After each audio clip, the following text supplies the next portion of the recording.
자, 안녕하세요. 자, 그동안 고생 좀 많이 하셨고요. 이번 시험 보느라고 많이 힘드셨죠? 자, 2019년 중등학교 교사 임용 시험 해설 들어가겠습니다.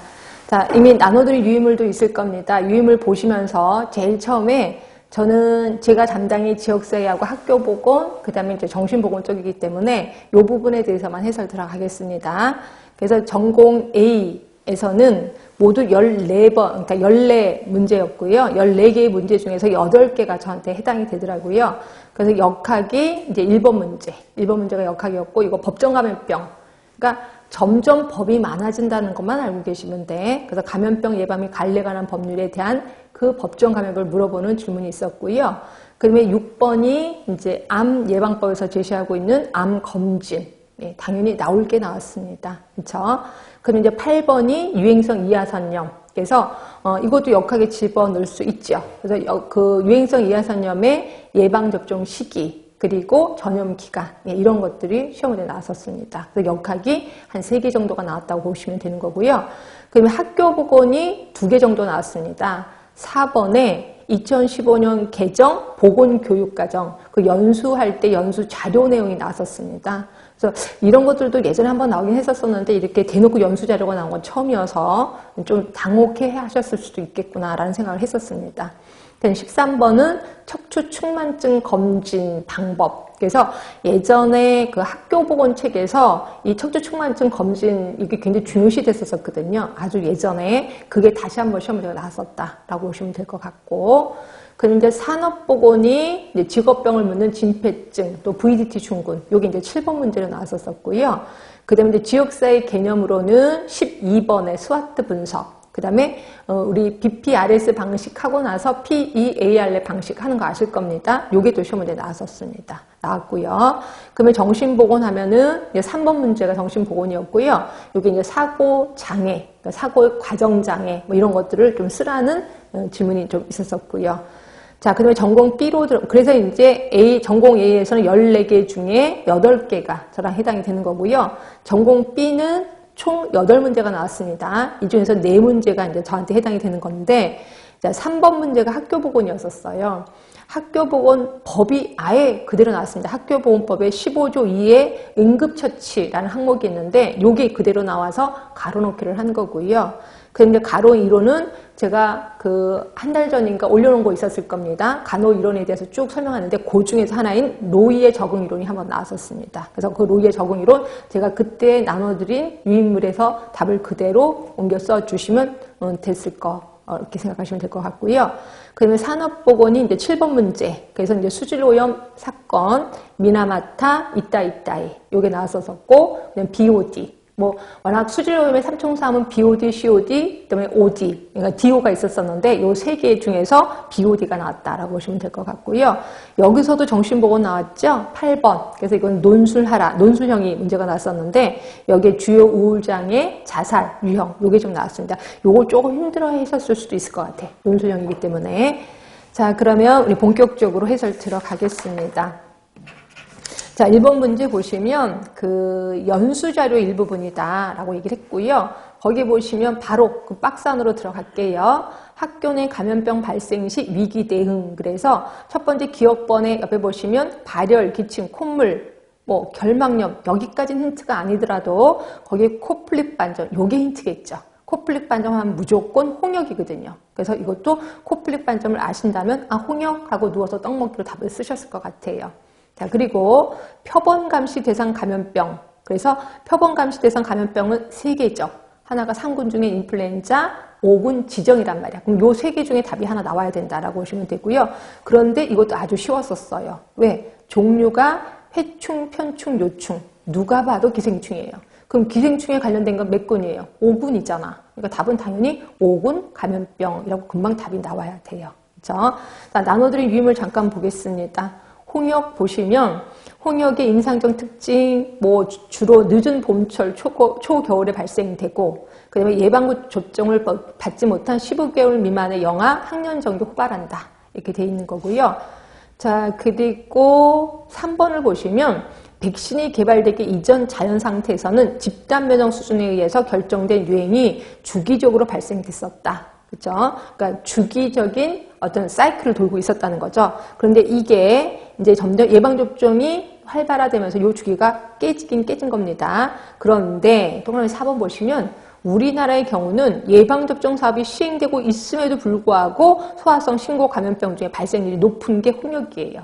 그래서 홍역이 이렇게 시험 문제가 좀 나올 수밖에 없었다라고 보시면 되고요. 전파 경로 보시면 되고 잠복기 잠깐 볼게요.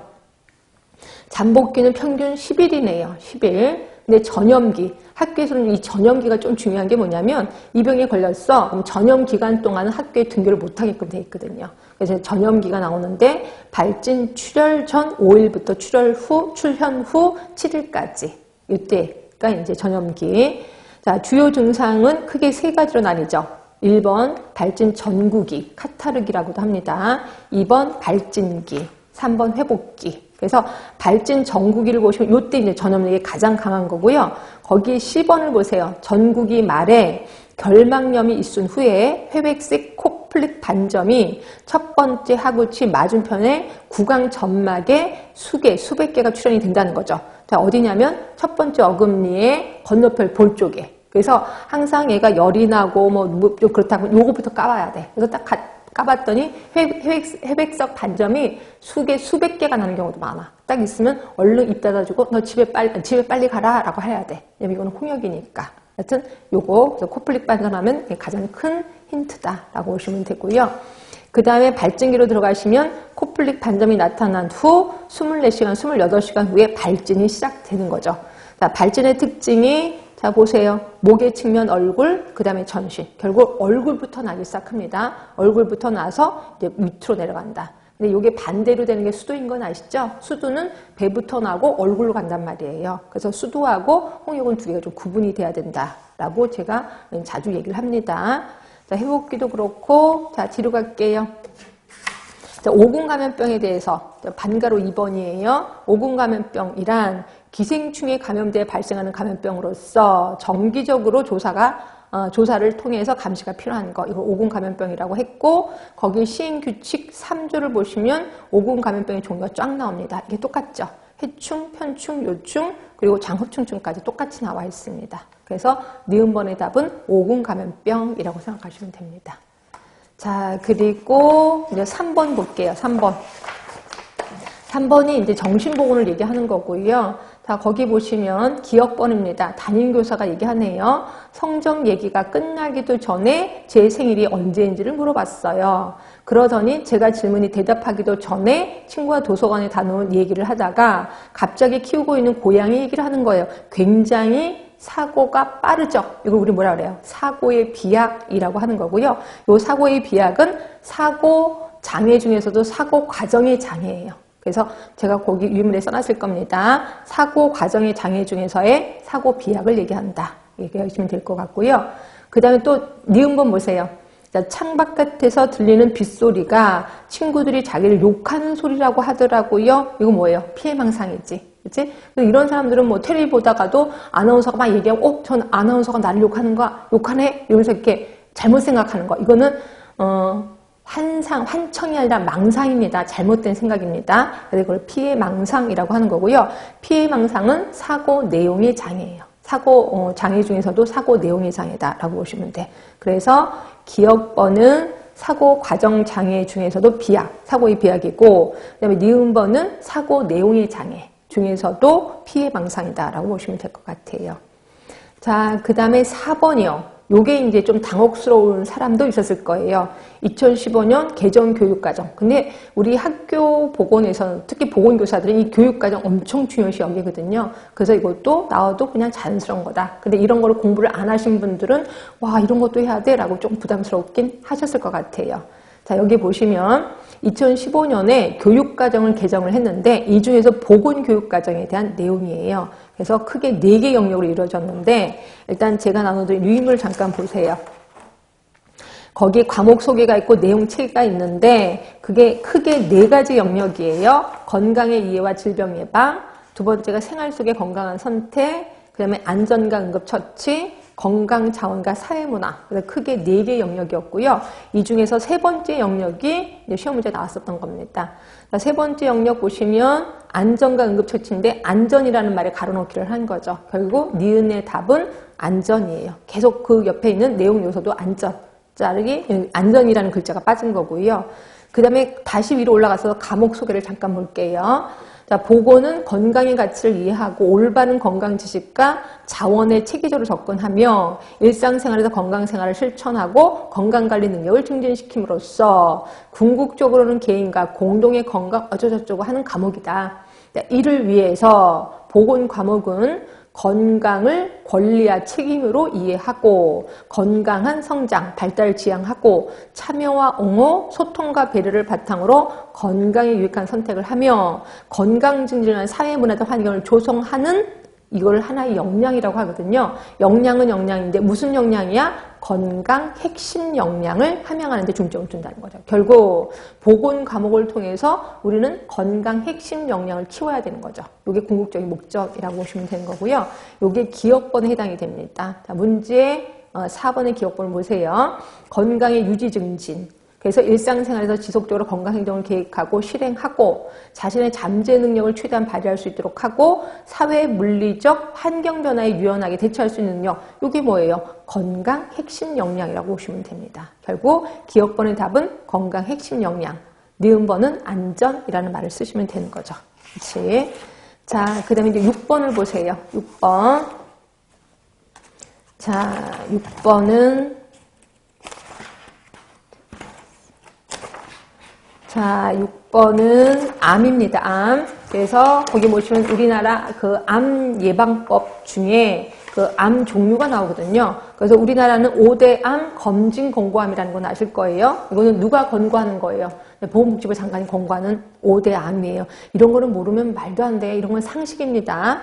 자, 위암, 유방암, 자궁암, 간암, 대장암. 이 중에서 대장암에 대한 문제가 나온 거예요. 근데 이거 되게 쉬운 게 뭐냐면 50세 이상이에요. 50세 이상 하나밖에 없거든요. 그 대장암 있고 가장 나이가 어린 게 20세 이상의 자궁경부암이라고 보시면 되고 뭐 이럴 경우는 검진 주기 이런 것도 다 가려놓게 해도 답은 쓸 수 있는데 검진 주기는 착하게 다 제시를 하고 있고요. 검사 항목이 나옵니다. 원래 대장암은 처음에는 분변 자멸반 검사를 해요. 그래서 대변 받아오라 라고 얘기를 해요. 대변 받아오면 거기에 피가 있는지 없는지 자멸 반응 검사를 합니다. 거기서 양성으로 나타났어. 그 다음 검사로 들어갑니다. 그 다음 검사가 2개 중에 하나를 선택하게끔 되어 있습니다. 하나가 대장 내시경, 또 하나는 이중 발용 검사. 둘 중에 하나를 선택하는데 대부분 의사들은 당연히 내시경을 추천을 합니다. 그런데도 불구하고 이중 조용 발용 검사 할 수도 있어요. 그래서 보시면 니은번, 그러니까 기억번은 대장암이고 니은번은 분변 자멸 반응 검사. 요거 해야 되고 니은번은 대장 내시경. 기억번, 2번의 기억번 대장. 그 다음에 4번의 기억번 이것도 대장 이중 조용 발응 검사를 얘기하는 거죠. 결국 기억은 대장, 그 다음에 니은은 분변 자멸 반응 검사를 써주시면 되는 거죠. 그래서 이것도 되게 쉬운 문제다. 그러니까 이렇게 쉬운 문제는 맞아줘야 되는 거야. 이거 틀리면 아 나는 좀 힘들겠구나 이렇게 생각하시면 되는 거죠. 자, 7번입니다. 7번은 산업보건 얘기를 하고 있어요. 그래서 이제 기억본에 보시면 이거 분진 얘기예요. 유기성, 무기성 분진이 폐에 침착해서 조직반을 일으킨 상태의 총칭 하면은 진폐증이죠. 그러니까 결국 진폐증은 먼지가 우리 폐로 들어와서 폐의 병리적인 변화를 일으키면 그걸 진폐증이라고 해요. 근데 진폐증은 종류가 다양해요. 결국 어떤 먼지가 들어가느냐에 따라서 종류가 다양하구나 이렇게 생각하시면 돼요. 그래서 우리 나노들의 유의물을 보시면 거기 2번의 규폐증을 보세요. 규폐증은 이건 뭐야? 유리규산이라는 먼지가 들어가서 그래. 유리규산은 뭔데요? 돌조각, 돌먼지를 얘기를 해요. 결국 돌먼지를 직업으로 하는 뭐야? 석공, 그 다음에 도공, 칼 가는 사람. 숫돌에다 칼을 갈잖아요. 예, 이러다 보니까 이분들한테도 이런 현상이 일어난다. 그리고 성면이 들어가면 성면폐증. 특히 이 중에서도 성면폐증은 암을 유발시키는 유일한 애다. 진폐증 중에 암을 유발시키는 유일한 애다. 그래서 좀 중요한 거고요. 석탄 가루가 들어가면 탄폐증. 또 면아마에 먼지가 들어가면은 이거는 면폐증이라고 보는 거죠. 이런 걸 총틀어서 우리는 진폐증이라고 얘기하는 거고요. 그래서 합병증도 보시면 폐결핵, 흉막염, 기흉 맞습니다. 다 이런 거 다 제가 안 읽어드리고 넘어가겠습니다. 자, 그러면 두 번째 보시면 자, 그거 뭐 LED 화면 등을 장시간 사용함으로써 발생되는 장애 이렇게 돼 있고 근골격계 이상, 경견한 증후군, 정신신경, 두통, 피로감 쭉 읽다 보면은 뭐 생각나시냐면 VDT 증후군을 생각나셔야 돼. 그럼 VDT 증후군이 뭔데요? 한마디로 컴퓨터를 오래 사용하면 일어나는 현상이다. 그럼 컴퓨터만 사용하면 되나요? 그건 아니고요. 그 마트 같은 데 가면 캐셔들 돈 계산해 주시는 분들 있잖아요. 조그만 화면을 막 이렇게 들여다보잖아. 이러다 보니까 이런 현상이 좀 일어나는 거죠. 그래서 어떤 현상이 일어나냐면 일단 경견한 증후군, 어깨가 뻑뻑해지는 거죠. 그렇죠? 그리고 또 하나 일어나는 현상이 눈이 되게 피곤해요. 그걸 우리 뭐라고 하냐면 안정피로 이렇게도 얘기를 합니다. 또 허리도 아프겠죠. 또 어떤 경우는 제가 예전에 한번 컴퓨터를 한 8시간을 쭉 짜서 한번 한 적이 있었었는데 나중에 하니까 손도 저리고 마비도 오더라고요. 하여튼 이런 모든 증상을 VDT 증후군이라고 하는 거고 그럼 이 증상을 없애려면 어떻게 해야 되는데 일단 이거죠. 그러니까 팔이 있으면 팔의 각도를 90도보다 넓게 그러니까 90도보다 작으면 이게 앞으로 수그러드는 거야. 그러면 안 된다는 거고 약간 뒤로 그러니까 약간 의자에 앉을 때 약간 거만한 자세로 앉는 게 좋고요. 그 다음에 발은요. 자, 발 같은 경우에는 다리는 이렇게 하는 거예요.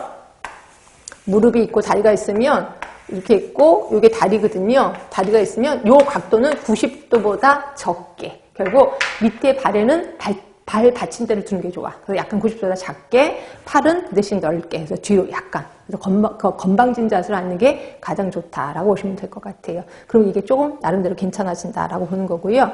자, 그래서 저는 거기 책에 있는 내용, 그 문제만 한 게 아니라 그 다음 VDT 증후군의 증상, 안정피로, 폭주부전이라고 해서요.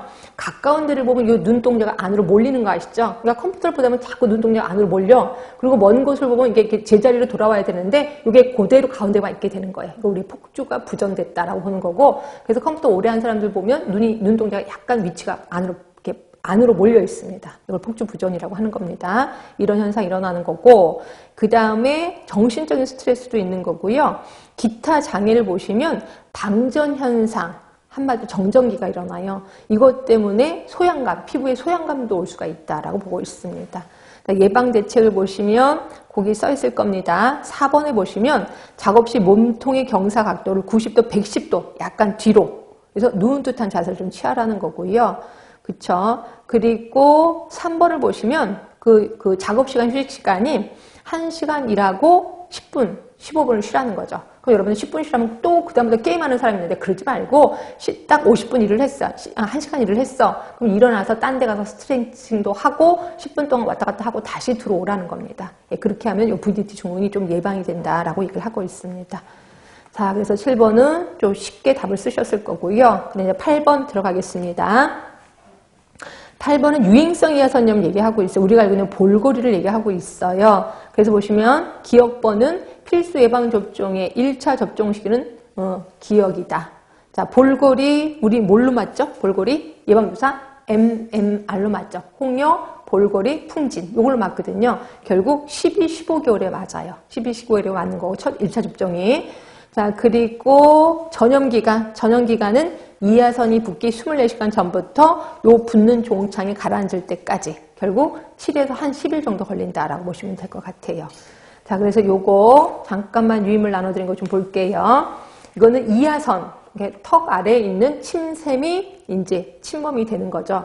자, 요거는 그 볼고리는 그냥 순하게 지나가고 넘어가면 되는데 이게 무서운 것 중에 하나가 남자아이가 걸렸을 때가 문제예요. 남자아이가 걸렸을 때 이게 고환염까지 가거든요. 고환염이 가면 이 고환의 염증 때문에 이 그 정관이 좁아진단 말이에요. 그래서 이것 때문에 아기를 못 갖는 경우가 되게 많다라고 보시면 돼요. 그래서 이것 때문에 보시면 거기 써 있을 겁니다. 2번 치명률은 높지 않으나 보통 한쪽으로만 오는 고환염이 사춘기 이후 남성이 20-30%에서 발생을 한다는 거죠. 이것 때문에 아기를 못 갖는 경우도 많다라고 보시면 될 것 같아요. 자, 원인균 멈프스 바이러스입니다. 한쪽만 알아도 영구 면역이 돼요. 그렇죠? 자, 잠복기 보세요. 평균 18일. 그리고 전염기간 A번 보이시지? 이하선이 붓기 24시간 전부터 종창이 가라앉을 때까지. 그래서 7에서 한 10일 정도 걸린다라고 얘기를 하고 있습니다. 나머지 또 보시면 되는데, 자, 뭐를 볼 거냐면 4번도 볼게요. 고열이 있네요. 39도에서 40도의 고열이 있고 열이 떨어지면서 타액선도 가라앉는다라고 돼 있고 이게 침샘이 이제 붙는 거잖아요. 이러다 보니까 이게 시큼한 생각, 그러니까 예를 들어서 뭐 김치, 신김치 뭐 이런 거 생각을 딱 하면 나도 모르게 침이 쫙 솟아오면서 엄청 많이 아파합니다. 그래서 우리 뭐 유행성 이하선염 걸리면 우리 그 앞에서 괜히 뭐 귤 얘기도 하고 레몬 얘기도 하고 막 얘기를 해. 그러면 막 아이가 막 고통스러워하고 있습니다. 하여튼 재미삼아 이렇기도 합니다. 근데 고예가 쭉 써 있고요. 7번에 예방대책 보세요. 홍역 백신과 함께 할 때는 약독 생백신, 생균 백신, 그래서 MMR을 15개월 이후에 준다. 그래서 대부분 15개월이라고는 하지만 12개월부터 가능합니다. 그래서 15개월에 MMR을 접종하고 4, 6세 때 추가 접종을 한다. 결국 2번 주사를 하는구나 이렇게 생각하시면 됩니다. 이렇게 있고 나머지도 보시면 되고, 자, 그 다음에 12번으로 갈 겁니다. 12번. 자, 12번 하면은, 자, 요거는 보시면 이제 MMR, 스와트 분석을 얘기를 하고 있어요. 그래서 보시면 보건교사의 기업본 보세요. 조직 내부 역량을 분석하는 거다. 우리 스와트라는 거는 자, SWOT 요 두 개는 내부적인 겁니다. 그리고 OT 하면은 요거는 외부적인 거예요. 외부적인 거. 그래서 내부의 강점 그리고 내부의 약점을 분석해서 또 외부적으로는 요거는 기회죠. 기회. 그리고 이거는 위협이에요. 그래서 외부적인 거 역시 2개, 내부적인 거 2개입니다. 근데 지금 여기 보시니까 내부 역량을 분석한다 그랬습니다. 그럼 내부 역량을 분석하는 거니까 강점과 약점을 분석하는 거겠죠. 그렇지? 그런데 자, 거기 학교장 있고 부장교사 보세요. 여러 가지 업무로 우리 학교 선생님들의 건강증진 사업에 대한 관심이 부족한 상황입니다. 라고 돼 있어. 자, 관심이 부족하니까 이거는 내부 약점이 된다. 라고 보시면 돼. 약점. 그런데 비해서 학교장이 또 얘기합니다. 우리 학교는 건강증진 사업을 위한 충분한 예산이 확보되어 있다. 그러니까 예산이 확보되어 있으니까 이거는 강점이 해당이 된다라고 보시면 돼. 그래서 각각 강점, 약점을 하나씩 써주시면 되고요. 자, 이렇게 해서 스와트 분석을 하고 나면 그 다음에 이제 여러 가지 대안이 선택이 될 겁니다. 대안을 그러니까 여러 가지 대안이 있어. 또는 문제가 있어. 이 문제에 대해서 우선순위 1순위 문제를 찾아낼 거죠. 1순위 문제를 찾아낼 때 우리 우선순위 설정할 때 BPRS 방식 아실 겁니다. BPRS는 식이 존재할 거예요. A 플러스 2B 곱하기 C. 자, A는 문제 크기, B는 심각도, C는 사업의 추정 효과. 그러면 이 A, B, C가 가중치가 다 같을까요? 다를까요? 다르겠지. 이때 가중치가 가장 큰 거는 C죠, C. 왜냐면 플러스면 AC 플러스 2BC니까 가중치가 가장 큽니다. 그 다음 두 번째가 가중치가 얘네요. 가장 가중치가 작은 게 A다라고 보시면 되고요. 자, 이렇게 해서 BPRS를 해서 우선순위를 설정해요. 근데 이거 하고 나서도 그 다음으로 하는 게 PEARL 방식이야. PEARL 방식은 뭐냐면 이 사업이 과연 가능하느냐 불가능하냐 요걸 하는 겁니다. 그래서 요거는 5개의 문항이 있는 거죠. 5개의 문항에 대해서 각각 0점 아니면 1점을 주는 거죠. 0점, 1점, 0점, 1점. 그리고 다 곱하는 거예요. 곱하다 보니까 하나라도 0이 나오면 이거는 제로가 돼. 결국 이 사업은 못하는 거다라고 보시면 돼. 결국 이건 다 1이 나와야 그 사업을 수행이 가능하다라고 하고 있습니다. 그래서 얘네들은 꼭 같이 합니다. BPRS 하고 나서 그 다음에 PEAR 방식을 한번 또 해봐. 그래서 이 중에서 0이 나오면 그 사람은 전혀 못한다라고 보시면 돼요. 그래서 거기 같이 나와 있는 겁니다. 자, 그래서 그 그림을, 그 표를 보시면 PEAR 방식 그거 써 있고요. 자, 흡연이 240점 나왔어요. BPRS가. 근데 보니까 0이 하나 있죠? 그러니까 요 사업은 못하는 거예요. 자, 비만은 232점이 나왔습니다. 다 1이 나왔으니까 요 사업 가능해요. 자, 음주 224점이 나왔지만 0이 나와서 요 사업 못합니다. 결국 흡연하고 음주는 사업을 못해요. 그런데 비해서 부적절한 건강관리, 구강관리 135점입니다. 다 1이 나왔어. 결국 비만 아니면 부적절한 구강관리 사업을 할 수가 있어요. 근데 이때 BPRS 점수가 높은 비만이 채택이 돼야 되겠죠. 그래서 비만 사업이 들어가야 된다라고 보시면 될 것 같고요. 그래서 자, 기억번의 답은 거기 써 있을 거예요. 유의물에 조직의 내부의 강점과 약점, 강점, 약점 써놨고요. 자, 니은번은 그 PEARL의 목적을 서술하라 그랬어. 그 목적은 뭐냐면 사업의 실행 가능성을 평가하기 위해서. 결국 실행하느냐, 실행 가능하느냐, 불가능하냐 이걸 평가하기 위해서. 그리고 디귿번은 제1순위는 비만이다라고 보시면 될 것 같아. 예, 이렇게 해서 있고요. 그럼 여러분은 PEARL 방식이 뭔데요? 그래서 거기서 또 궁금해할까봐 써놨습니다. 유무를 보시면 P는 적절성, E는 경제적 타당성, A는 수용성, R은 자원의 이용 가능성, 그리고 L은 적법성 이렇게 보시면 될 것 같아요. 얘는 워낙 중요해서 다들 맞췄을 겁니다. 그렇죠? 자, 그 다음에 13번이요. 자, 13번. 요거는 그 척추측만증. 요게 이제 예전에 우리 학교 보고는 되게 중요시 여겼었다가 한동안 문제가 안 나왔다가 요새 좀 다시 나왔습니다. 자, 요거는 뭐냐면 맨 처음에 이제 척추측만증 검사를 할 때 이제 그 조금 죄송하지만 남자애들은 웃도리를 벗게 해요. 근데 여자애들은 웃도리를 벗을 수 없으니까 이렇게 런닝 아니면 딱 달라붙는 옷을 딱 입게 합니다. 그러고 나서 일단 서 있게 해요. 서 있게 해서 보건교사가 뒤로 가서 뭐를 보냐면 양쪽 어깨를 봅니다. 어깨가 어디가 높은지 낮은지 이런 걸 보는 거고요. 또 하나가 뒤에 보시면 그 뼈가 약간 돌출이 돼 있잖아요. 그걸 날개뼈라고 하죠. 그 날개뼈가 어디가 하나 더 튀어나와 이걸 좀 봐요. 그러고 나서 왼쪽 어깨가 좀 튀어나왔고 이거 좀 내려갔구나. 이러고 나면 그다음에 서서히 앞으로 굽히게 하는 거예요. 그래서 몸을 앞으로 쭉 굽히게 해서 팔은 앞으로 내려오면서 앞으로 쑥 굽히게 하는 겁니다. 이렇게 쭉 굽혀요. 이렇게 굽혀서 그럼 보건교사는 어디로 가냐면 그 아이의 엉덩이 쪽으로 가는 거죠. 엉덩이 쪽으로 가서 이렇게 엉덩이 눈높이에 맞춰서 쭉 보는 거예요. 봐서 그때 어깨를 봅니다. 어깨뼈가 어떤 게 튀어나왔는지 또는 엉덩이뼈를 봐도 돼. 엉덩이뼈가 어디가 튀어나왔는지 이걸 보는 겁니다. 그래서 두 가지 검사를 하고 있거든요.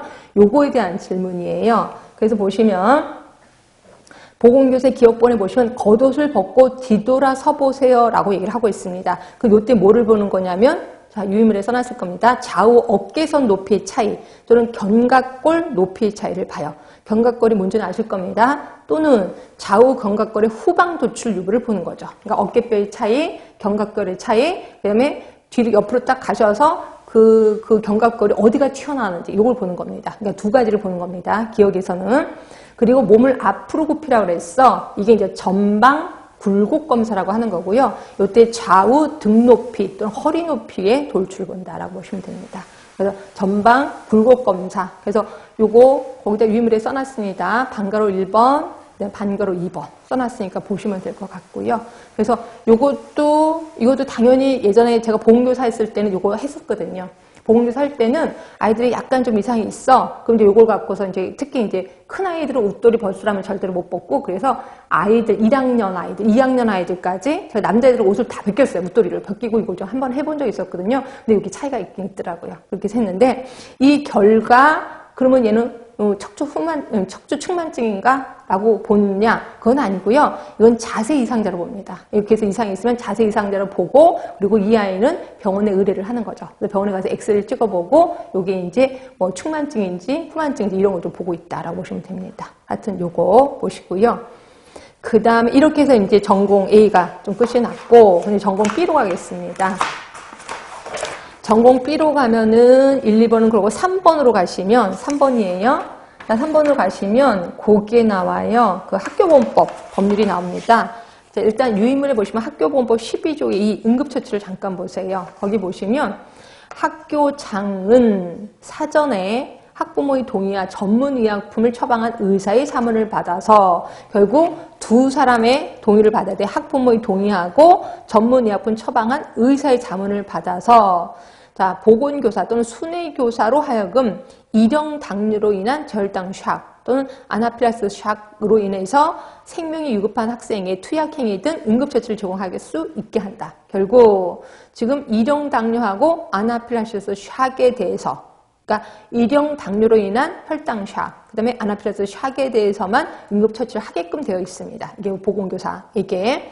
근데 그냥 하는 건 아니고 학부모의 동의, 의사의 자문을 받아서 이게 시험 문제 나온 겁니다. 그래서 보시면 문제를 볼게요. 보건교사가 얘기한 거. 자, 생명이 위급한 학생이 있을 경우 학교보험법 15조 2에 의거해서 학교장은 사전에 자, 학부모의 동의하고 그 다음에 또 하나가 의사의 자문을 받는 거죠. 자문을 받아서 자, 40번입니다. 보건교사로 하여금 생명이 위급한 학생, 뭐로 인한 일형당뇨, 그리고 또 하나 일형당뇨로 인한 저혈당 샥, 또 하나 아나필락스 샥 등으로 인해서 생명이 유판. 그래서 답을 쓰시면 돼요. 그래서 요거는 법에 대한 내용이라서 요를 공부 따로 안 하셨다면 이것도 좀 당혹했겠구나라는 생각이 듭니다. 그래서 결국 저는 그럴 예정입니다. 학교보건법 다 공부할 겁니다. 어쩔 수가 없고요. 특히 우리 보건교사들은 법에 대해서 되게 민감하거든요. 그래서 제가 따로 법 공부를 했다고 그랬잖아요. 그래서 그것 때문에 제가 이제 수업할 때는 계속 법 얘기를 많이 할 겁니다. 그래서 뭐 감염병 예방법 이런 것도 있고 학교보건법도 그렇고 암 예방법도 있고 법 얘기를 아예 법을 전문을 가져다가 쭉 공부를 좀 해야겠다라는 생각이 좀 들었습니다. 워낙 저도 그런 식으로 좀 하고는 있고요. 자, 그러면 4번에 보시면 로이의 로이의 이론이 나옵니다. 적응 이론. 그래서 이거는 제가 뭐 한 달 전에 그 올린 거, 그렇죠? 올린 거에도 이 로이의 적응 이론을 제시했었고요. 그래서 보시면 자, 요것도 한번 뭐 유인물로는 써봤긴 했지만 한번 좀 써보긴 하겠습니다. 로이의 적응 이론은 자, 거의 맨 처음에 자극이 나와요. 자극. 그러니까 모든 사람들이 자극을 받으면 내 몸에 있는 대처 기전을 활용해서 나름대로 적응을 한단 말이에요. 적응 양상을 보인다는 거지. 그리고 이러한 적응이 올바른 건지 또는 비정상적인 건지, 그래서 정상적인 적응인지 또는 비효율적인 적응인지라고 판단을 해야 된다. 누가? 우리 간호사가. 이렇게 얘기를 하고 있고요. 자극에는 크게 세 가지 자극이 있어요. 자, 세 가지 자극, 초점 자극. 자, 그 다음에 연관 자극. 그 다음에 잔여 자극이 있었죠. 그래서 가장 큰 사건을 초점 자극이라고 했고, 이 초점 자극 때문에 행위가 바뀌었어. 연관 자극이라고 했고, 연관 자극은 제가 관찰이 가능하다라고 표현했었습니다. 그런데 비해서 잔여 자극은 관찰이 불가능한 거. 그리고 이거는 그 사람이 갖고 있는 어떤 지식, 태도, 성격 이런 것들을 잔여 자극이라고 표현했고요. 이렇게 자극을 받았을 때 내 몸의 대처 기전 두 개가 조절 기전과 그다음에 인지 기전, 인식 기전을 통해서 그 다음에 나름대로 적응을 한다라고 표현했고요. 조절 기전은 내 몸이 알아서 조절하는 겁니다. 약간 자동적인 거고, 인식 기전은 내 머리 아르마리가 바뀌는 거다라고 표현을 했고요. 그리고 적응 양상에는 네 가지가 있었다 얘기를 했었고, 요거 결과 정상 비효율적 반응이다라는 걸 판단한다라고 표현했었었죠. 자, 그래서 유인물을 보시면 자, 지금 유인물에 거기 써 있고요. 우리 문제를 볼게요. 문제 보시면 보건교사가 로이의 적응 이론에 따르면 인간은 스스로 환경의 변화를 효과적으로 조정하기 위해서 개인의 능력이 중요한데 그 능력에 영향을 주는 자극은 초점, 연관, 잔여 자극을 제시하더라고요. 그래서 이제 연관 자극 여기서 나오는 거고요. 연관 자극이라는 거는 자, 거기 유임을 나눠드린 거 보이시죠? 초점 자극에 의해 유발되는 행동과 관련된 다른 모든 자극으로 행동 유발과 관련된 내외적 상황을 포함한다. 결국 연관 자극하면 관찰이 가능한 거라고 얘기했었을 거예요. 자, 그리고 니은번입니다. 자, 그래서 보건교사, 그래서 이러한 자극들이 조절 기전과 인지 기전에 의해서 영향을 미친 거군요. 라고 얘기를 했고요. 인지 기전은, 저기 인지 기전, 인식 기전이라고 제가 표현했는데 똑같은 말입니다. 자극이 투입될 때 내 아르마리가 바뀌는 거라 그랬어요. 그래서 보시면 인지적 정보 처리 과정, 학습 판단, 정서 등의 복잡한 과정을 통해서 반응하는 하부체계 대처 기전이다. 주로 어디에 영향을 주냐면 자, 적응 양상이 네 가지가 있는 건 아시죠? 생리적 기능 있고 그 다음에 자아 개념 있고요. 그 다음에 역할 기능 다 유인물에 있으니까 보시면 돼요. 그리고 상호우조 네 가지가 있습니다. 이 중에서 조절 기전을 통해서 뭐가 바뀌냐면 생리적 기능이 바뀝니다. 그렇죠? 그리고 인식 기전을 통해서는 요 세 개가 바뀌게 되는 거죠. 요 세 개가 바뀌게 된다라고 된 거예요. 그래서 제가 거기다 쓴 겁니다. 자아 개념, 역할 기능, 상호존, 적응 양상과 주로 관련이 되어 있다라고 쓴 거예요. 그렇죠? 자, 그 다음에 다시 오셔서 수석교사가 얘기한 거, 자아 개념, 그래서 자아 개념의 하위 구성 요소 2가지를 제시해라. 그래서 이 중에 자아 개념의 하위 2가지. 그게 뭐가 있냐면 신체적 자아하고 개인적 자아가 있거든요. 그러니까 자아 개념은 뭐냐면 내가 내 스스로를 어떻게 생각하느냐. 이걸 자아 개념이라고 하는 거고요. 이런 자아 개념은 누가 만들어주죠? 누가 만들어주냐면 내 주변 사람이 나를 만드는 거야. 나 어렸을 때는 우리 엄마 아빠가 나에 대한 개념을 생각하게 해준 거예요. 그래서 너는 귀한 애야. 엄마가 그랬으면 나는 귀한 애인가 봐. 이렇게 생각을 하는 거고요. 너는 왼수 같아. 너는 뱃속에서 이미 없애버렸어야 돼. 그러면 나는 없어질 애인가 봐. 라고 자아 개념이 형성이 되는 거죠. 이러한 자아 개념은 크게 2가지가 있는데 신체적 자아가 있고 개인적 자아가 있단 말이에요. 신체적 자아는 내 몸에 대한 생각이야. 내 몸은 어떤 아이야 라고 생각하는 거죠. 저 같은 경우는 얼굴이 약간 까맣거든요. 그러다 보니까 어릴 때부터 까만 것 때문에 굉장히 스트레스 많이 받았어요. 그래서 별명은 뭐 까만 아이, 검정콩 뭐 이런 식으로 계속 그 별명 받았는데 제가 어렸을 때 그 초등학교 때 일기 쓰잖아요. 일기에다가 뭐라고 썼냐면 나는 너무 얼굴이 까매서 걱정이다. 어떻게 하면 좋을까 이렇게 썼는데 담임 선생님, 1학년 때 담임 선생님이 거기다 답을 쓰신 거예요. 비누로 얼굴을 깨끗이 씻으렴 이렇게 한번 얘기한 거예요. 근데 그거를 어렸을 때는 그 판단이 없어서 진짜 비누를 깨끗이 씻으면 되나 봐. 그래서 비누를 엄청 씻었던 기억이 나. 나중에 얼굴에 피가 날 정도로. 그래서 좀 조심하셔야 돼. 학교 선생님 나중에 보건교사 되시더라도 애들한테 이렇게 말도 안 되는 얘기를 해주면 애들은 그건 믿는다니까요. 하여튼 그랬던 기억이 나는데 저는 지금도 그래요. 제 얼굴은 좀 까맣다. 그래서 어디 가서 얼굴 드러내고 싶지 않다라는 자아가 있단 말이에요. 이걸 우리 신체적 자아라고 하는 거고요. 개인적 자아는 자신의 성격, 기대, 가치에 대한 평가예요. 내 성격은 이렇고 나는 이런 가치가 있고 나는 뭐는 잘하는데 뭐는 못해 라고 생각하는 거. 이걸 개인적 자아라고 얘기하는 거고 요거에 대한 질문이에요. 그래서 하위 구성 요소 2가지를 신체적 자아, 개인적 자아라고 답을 써주시면 되는 거죠. 그래서 요거는 로이 이론을 충분히 알아야지 답을 쓰는 거다라고 봤고 제가 예전에도 얘기했을 거예요. 간호 이론은 꼭 시험 문제 나온다라고 했고 그중에서 하나가 나왔다라고 보시면 되고요.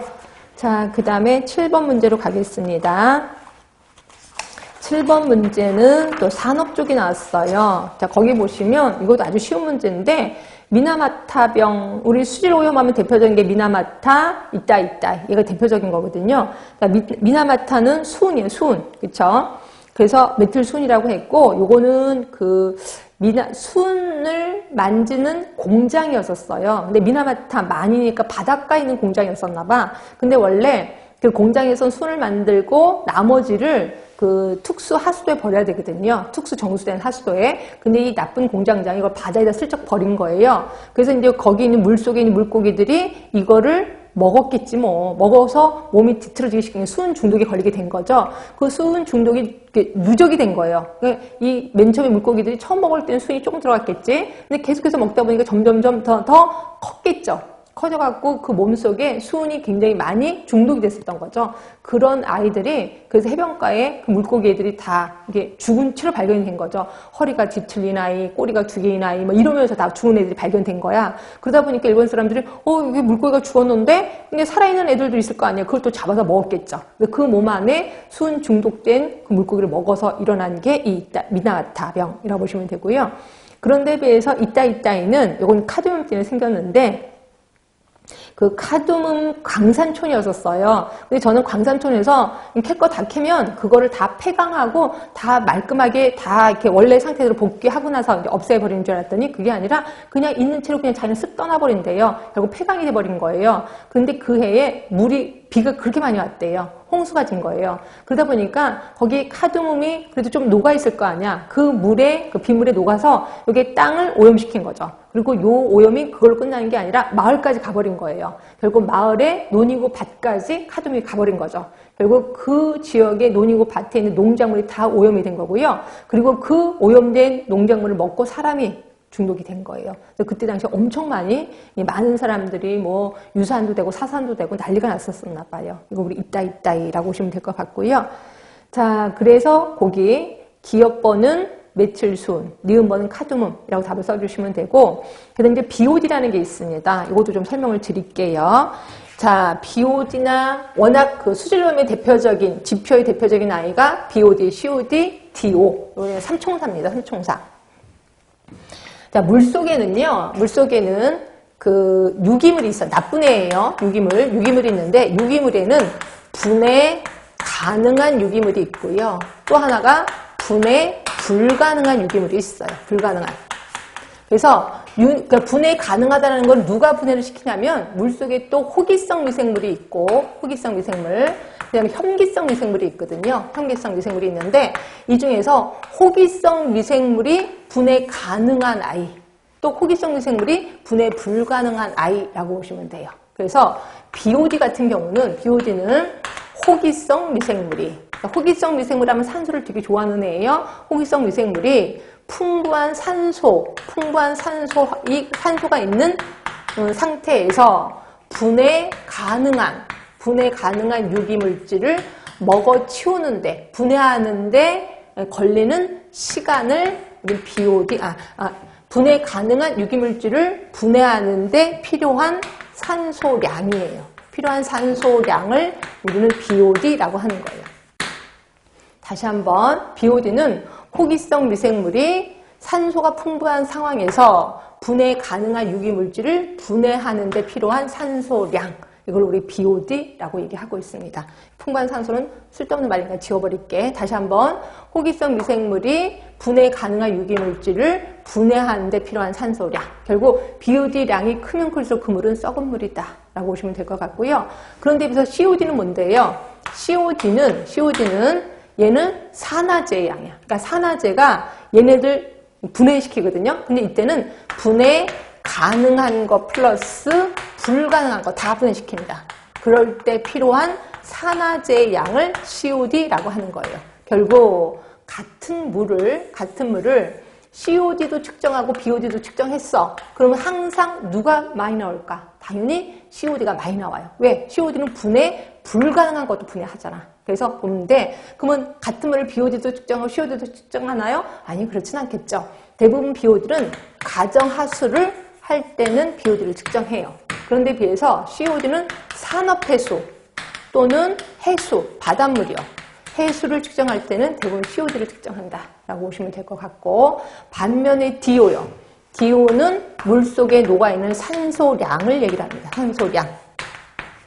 결국 BOD나 COD나 높으면 높을수록 그 물은 오염된 물이에요. 그러나 DO는 높으면 높을수록 그 물은 아주 좋은 물이다 라고 얘기를 하고 있습니다. 이 중에서 BOD가 문제가 나왔을 거예요. 자, 보도록 할게요. 자, 보시면 그 BOD, 디귿번 보시면 디귿을 정의하고, 그래서 BOD는 거기다 써놨을 겁니다.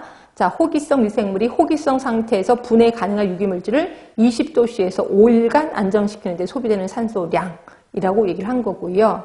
그리고 이거는 DO와의 관계는 역상관관계 있지. 그래서 BOD가 높으면 높을수록 DO는 떨어지고, BOD가 낮으면 낮을수록 DO는 올라간다라고 보고 있습니다. 그래서 이렇게 하시면 되고요. 자, 솔직히 BOD는요, 1단계도 있고 2단계도 있습니다. 이것도 잠깐만 설명드려 갈게요.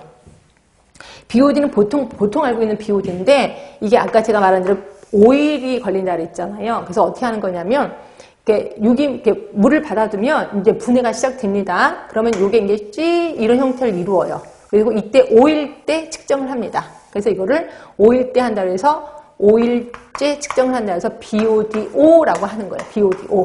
이걸 우리 1단계 BOD라고 하는 거고요.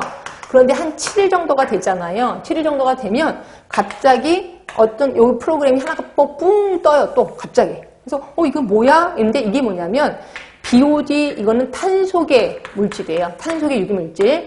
탄소계 유기물질이 분해되는 게 BOD5고요. 7일 때부터 뭐가 분해가 되면 질소계 물질이 분해가 돼요. 그래서 요것도 한번 측정을 합니다. 근데 요거는 한 100일 정도 걸려요. 그래서 100일 뒤에 측정을 하거든요. 요게 그 2단계 BOD라고도 합니다. 2단계 BOD. 그래서 이거를 2단계 BOD라고 하는 거고, 또는 질소계 화물이기 때문에 이거를 NOD라고도 하고 있습니다. 그래서 BOD5도 알고 계시고 NOD도 좀 알고 계시는 게 좋습니다. 예, 그렇게 해서 이거 얘기하는 거고요. 그 다음에 밀스레이크 현상에 대해서 좀 설명을 드릴게요. 이거는 뭐냐면 그 예전에 수도열이라고 있어요. 이게 뭐냐면 그 물을 먹고, 수돗물을 먹고, 또는 뭐 하여튼 물을 먹고 열이 막 나는 거예요. 그래서 이것 때문에 이제 고민을 한 거죠. 그래서 고민을 해서 사람들이, 이게 물 때문에 혹시 생기는 거 아니야? 그럼 물이 너무 더러워서 그런 거니까 이 물을 여과를 시키자라고 한번 해보는 거예요. 그래서 여과를 하는데, 어떻게 여과를 했냐면, 요거는 나중에 뭐 공부하면 제가 가르쳐 드리긴 할 건데, 이게 이제 그 완성 여과라고 있어요. 한번 집에서도 한번 해보세요. 이게 이제 밑에 구멍을 뚫은 통이에요. 여기다가 이제 자갈, 약간 알갱이가 큰 거, 이걸 이제 집어넣는 거죠. 이게 집어넣고 위로 올라갈수록 약간 모래를 집어넣어요. 모래. 그러니까 위에가 조금 알갱이가 작은 것들이에요. 그래서 가득 채워요. 그리고 나서 여기다 우유를 붓잖아요. 그럼 우유가 걸러져요. 걸러지는 걸 여과라고 합니다.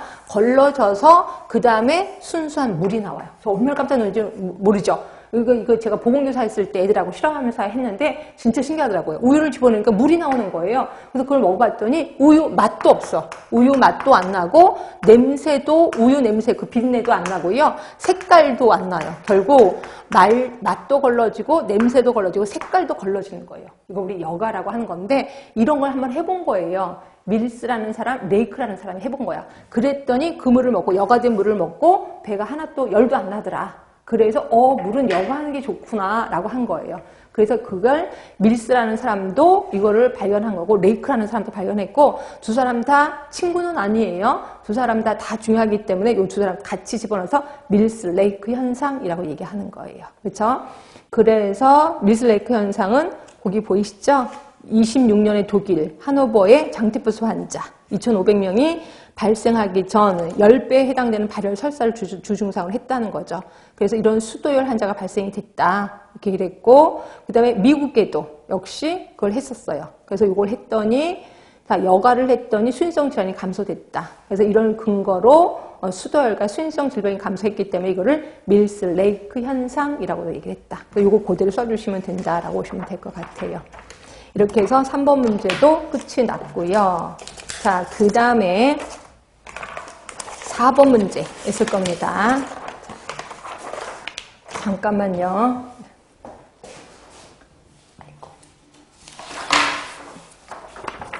자, 4번 문제를 보시면요. 거기에 이제 그게 주요 우울 장애, 요게 나옵니다. 여기서 보시면 그 디르킹의 자살의 유형이 나오거든요. 디르킹의 자살 유형을 쓰라고 되실 겁니다. 거기에 뭐 논술할 때 이거 좀 참조하라고 써 있는데 이기적 자살이 있고 이타적 자살이 있고 아노미적 자살이 있고 숙명적 자살이 있어요. 근데 이기적 자살은 그거예요. 자, 내가 외롭단 말이에요. 그러니까 내가 사회적인 생활을 못한단 말이야. 나 외로워. 그리고 고독감에 시달려. 못 살겠다. 죽어버려야 되겠다. 이게 이기적 자살이래요. 그렇죠? 그리고 이타적인 자살은 요거는 사회적 명분이나 목적을 위해 자신을 희생시키는 거. 그래서 개인이 그가 속한 공동체의 가치에 종속되는 정도가 가장 강한 경우 목격되는 자살이 이타적 자살. 그치? 그리고 아노미적 자살은 뭐냐면 이거는 지금까지 안정됐던 가치관이나 사회의 규범이 와해되는 상황이야. 그러니까 내가 지금 어떤 가치관 하에 살았단 말이야. 그러니까 예를 들어서 우리가 예전에 대한민국에서 조선시대 잘 살다가 그 다음에 일제시대로 들어가면서 내가 알고 있었던 양반, 내가 알고 있었던 상놈 이런 서열이 다 없어진 거죠. 가치관이 흔들리기 시작하는 거예요. 그러면서 이제 죽게 되는 걸 아노미적 자살이라고 얘기하는 거고요. 그 다음에 숙명적 자살은 이거는 개인이 사회에 의해 과도하게 규제될 때 그러니까 계속해서 나는 무력감을 느껴. 나는 태어날 때부터 이상하게 태어났고 나는 맨날 누군가 사건을 터지고 그럼 맨날 누가 나한테 계속 나를 괴롭히고 내가 이 정도 컸는데도 계속 나를 괴롭히는 사람이 있어. 나는 죽을 수밖에 없다라고 느끼는 숙명적 자살이 있다는 거죠. 이 중에서 지금 이 학생 같은 경우에는 주요 우울장애가 있었고요. 그렇죠? 그리고 게다가 엄마가 돌아가셨어요. 그래서 엄마가 돌아가셔서 옆에서 보살펴 주는 사람도 없단 말이에요. 그래서 자기는 뭐 사회생활도 못하고 죽을 수밖에 없다라는 얘기를 하고 있습니다. 결국 이거는 이기적인 자살이다라고 보시면 될 것 같고요. 그래서 이기적인 자살이라는 말이 그 논술할 때 좀 써 있어야 된다라고 보시면 되고, 그 다음에 이 자살 위험 요인이 있는데요. 제가 유인물에 써놨을 겁니다. 자살 위험 요인을 쭉 있는 대로 써봤어요. 의도적인 자살 사고, 자살 미수, 정신질환 이렇게 있는데 이 중에서 요 학생에 대해서 고등학교 1학년이 요 학생에 대해서 자살 위험은 정신질환이 있다는 거 4가지를 제시하겠습니다. 그리고 최근에 사회적인 지지가 없어졌다는 거. 엄마가 돌아가셨으니까 고립됐다는 거고, 그 다음에 최근 뭐 이런 것들이 최근 스트레스 생활 사건이죠. 엄마 갑자기 돌아가신 거에 대해서 최근 스트레스 사건이 있었고 이걸로 인해서 절망을 느끼는 거죠. 요 네 가지를 자살 위험 요인이라고 얘기할 수가 있습니다. 이렇게 있고요. 그래서 이제 보건교사가 뭐라고 얘기를 했냐면 그 과제를 하나 내줄게요라고 하면서 노트에 2칸을 만들어서 한 칸에는 어떤 일의 상황을 쓰고 나머지 한 칸에는 그 상황에 대해서 바로 떠오르는 생각을 쓰세요라고 얘기를 하고 있는 거예요. 그러니까 이게 뭐냐면 인지치료요법이라고 해서 인지요법이라고 따로 있습니다. 이게 뭐냐면 이제 노트를 해서 2칸을 만들어요. 2칸을 만들어서 어떤 상황을 제시해요. 예를 들어서 이런 게 있어요. 제가 예를 들어 거기 써놨을 겁니다. 예를 들어서 내가 이제 레포트를 써야 돼. 며칠까지 레포트를 써야 되는데 그 레포트를 쓰지를 기한을 맞추지 못했어. 그러니까 내일 아침까지 오늘 밤까지 보내야 돼. 교수님한테. 근데 그 기한을 맞추지 못했어. 이런 상황이에요. 딱 이랬을 때 제일 처음 떠오르는 생각을 쓰라는 거죠. 그러니까 내가 레포트를 오늘까지 해야 되는데 못했어. 이럴 때 상황 어떤 생각이 드세요? 아, 망했구나 생각이 든다는 거죠. 그래서 거기다가 망했구나 이 생각을 드는 거야. 망했구나 이런 생각을 하게 된다는 거죠. 요게 무슨 생각이냐면 자동적 사고예요. 자동적 사고. 그런데 어떤 경우 이런 경우도 있어요. 레포트를 못했어. 에이 뭐 어쩔 수 없지 뭐 이런 생각도 든다는 거죠. 근데 나는 망했구나 나 죽었구나 이런 생각이 든다는 거야. 이걸 우리 자동적 사고라고 하는 거고요. 이 자동적 사고에 영향을 주는 게 있습니다. 그게 뭐냐면 중간 믿음이라는 게 있어요. 중간 믿음. 그리고 중간 믿음에 영향을 주는 게 최고로 많은 게 핵심 믿음이에요. 핵심 믿음. 그래서 핵심 믿음은요. 내가 잘 모르는 거야. 그러니까 내가 어렸을 때부터 내가 갖고 있었던 믿음이야. 어렸을 때부터 이런 상황이면 이럴 거라고 내가 주변 사람의 어떤 경험에 의해서 가졌던 건데 이건 아주 오래 예전에 만들어진 거기 때문에 내가 잘 몰라요. 그런 이런 핵심 믿음이 중간 믿음으로 가는데 이 중간 믿음은 내가 좀 알고 있는 거야. 결국 핵심 믿음은 뭐냐면 나는 무기력하다야. 그러니까 내가 어렸을 때 나는 무기력하다는 거를 주변 사람들한테 계속 입력을 당했단 말이야. 나도 모르지만 나는 무능력한 애인가 봐. 이런 걸 나도 모르게 갖고 있었다가 중간 믿음은 뭐냐면 기한에 맞추지 못하면 인생이 끝이야 라는 중간 믿음이 생각해. 중간 믿음이 만들어지는 거죠. 항상 뭐든지 기한에 맞추지 못하면 이거는 인생이 끝이야. 나는 뭐 엄마한테 야단도 맞고 막 이런 것들이 중간 믿음이 되는 거예요. 그리고 나면 그래서 이런 항상 내가 핵심 믿음이 있었고 중간 믿음 이런 마인드가 있었어 항상. 그러다 이런 상황이 되면 망했구나라는 생각이 드는 거야. 그럼 망했구나라는 생각이 들면서 자동적인 사각과 들면서 어떤 느낌이 들어요? 나는 우울하다. 그렇죠? 그리고 그 다음에 모든 걸 다 포기하겠죠. 여러 가지 증상이 일어나겠죠. 그리고 이것 때문에 스트레스가 쌓여서 머리도 아프고 두통도 생기고 난리가 날 겁니다. 하여튼 이런 현상이야. 이거를 인지치료라고 하는 거예요. 인지치료. 그럼 어떻게 해야 되느냐? 이 중간 믿음을 바꿔줘야 되겠죠. 그렇죠? 그래서 기한을 맞추지 못해도 인생이 끝난 건 아니야. 기한이 맞추지 못하면 연기해도 돼. 그리고 그렇다고 해서 내 자체가 그렇게 능력이 없는 건 아니야. 그냥 내가 시간이 좀 바빠서 못했을 뿐이야. 라고 이걸 바꿔주는 거야. 그래서 이거를 인지치료라고 하는 거야. 그 사람이 갖고 있었던 믿음을 바꿔주는 거죠. 그래서 어떻게 하냐면 학생들한테 꼭 이걸 하라 그래요. 어떤 상황을 제시하고 그때 당시 생각하는 걸 써라. 이렇게 얘기를 해요. 이걸 우리는 자동적 사고라고 하는 거고 이거에 대해서 중간 믿음을 찾아내서 이걸 바꿔주는 거. 이거 우리 인지치료라고 얘기하는 거죠. 자, 그래서 요 말이 들어가야 된다라고 보시면 될 것 같고요. 그래서 보시면 그 4번째 점대가 있을 거예요. 보건교사가 학생에게 인지치료를 적용하려는 근거를 학생에 대해서 찾아 서술해라 라고 돼 있어서 요거를 거기다 한 거예요. 그치? 어떻게 했냐면 인지치료를 작용하려는 근거, 어떤 상황에 대해서 떠오르는 생각을 써보도록 한 거예요. 그리고 어떤 상황에 대해서 자동적으로 떠오르는 부정적인 사고를 변화시키고자 하는 게 인지 모델이거든. 그래서 선생님이 그랬잖아요. 떠오르는 생각을 한번 써봐라 라고 얘기를 했잖아요. 그래서 이런 거죠. 인지치료를 사용하려고 하는구나 라고 보시면 될 것 같고요. 그리고 이러한 방법은 인지 모델이다 라고 보시면 될 것 같아요. 이건 백스가 제시한 겁니다. 예. 이런 식으로 해서 특히 마지막에서는 조금 더 자세한 거, 전문적인 걸 좀 알아야 되는 거기 때문에 이게 좀 힘들었을 거다라는 생각이 좀 들기도 합니다. 그래서 전체적인 평가는 예전이랑 거의 비슷한 문제들이 좀 나왔구나. 그렇지만 또 아까 조금 더 깊게 그리고 조금 더 넓게 공부를 해야 될 필요성이 좀 있다라고 보시면 되고요. 자, 이러다 보니까 우리는 이제 그 교육과정도 좀 아셔야 되고, 법도 좀 아셔야 되고, 그리고 여러 사람들이 얘기했던 그런 모델, 인지치료 모델, 이런 것들도 좀 알아야 되겠구나라는 생각을 좀 하시면 됩니다. 결국 보건교사는 굉장히 많은 것을 공부해야 되겠다는 생각이 드실 겁니다. 자, 하여튼 고생 많이 하셨습니다. 그래서 혹시라도 요번에 경험사만 보셨던 분들은 조금 마음을 더 다 잡고 공부를 좀 열심히 해야 되겠다는 생각 드시면 될 것 같습니다. 예, 고생 많이 하셨습니다.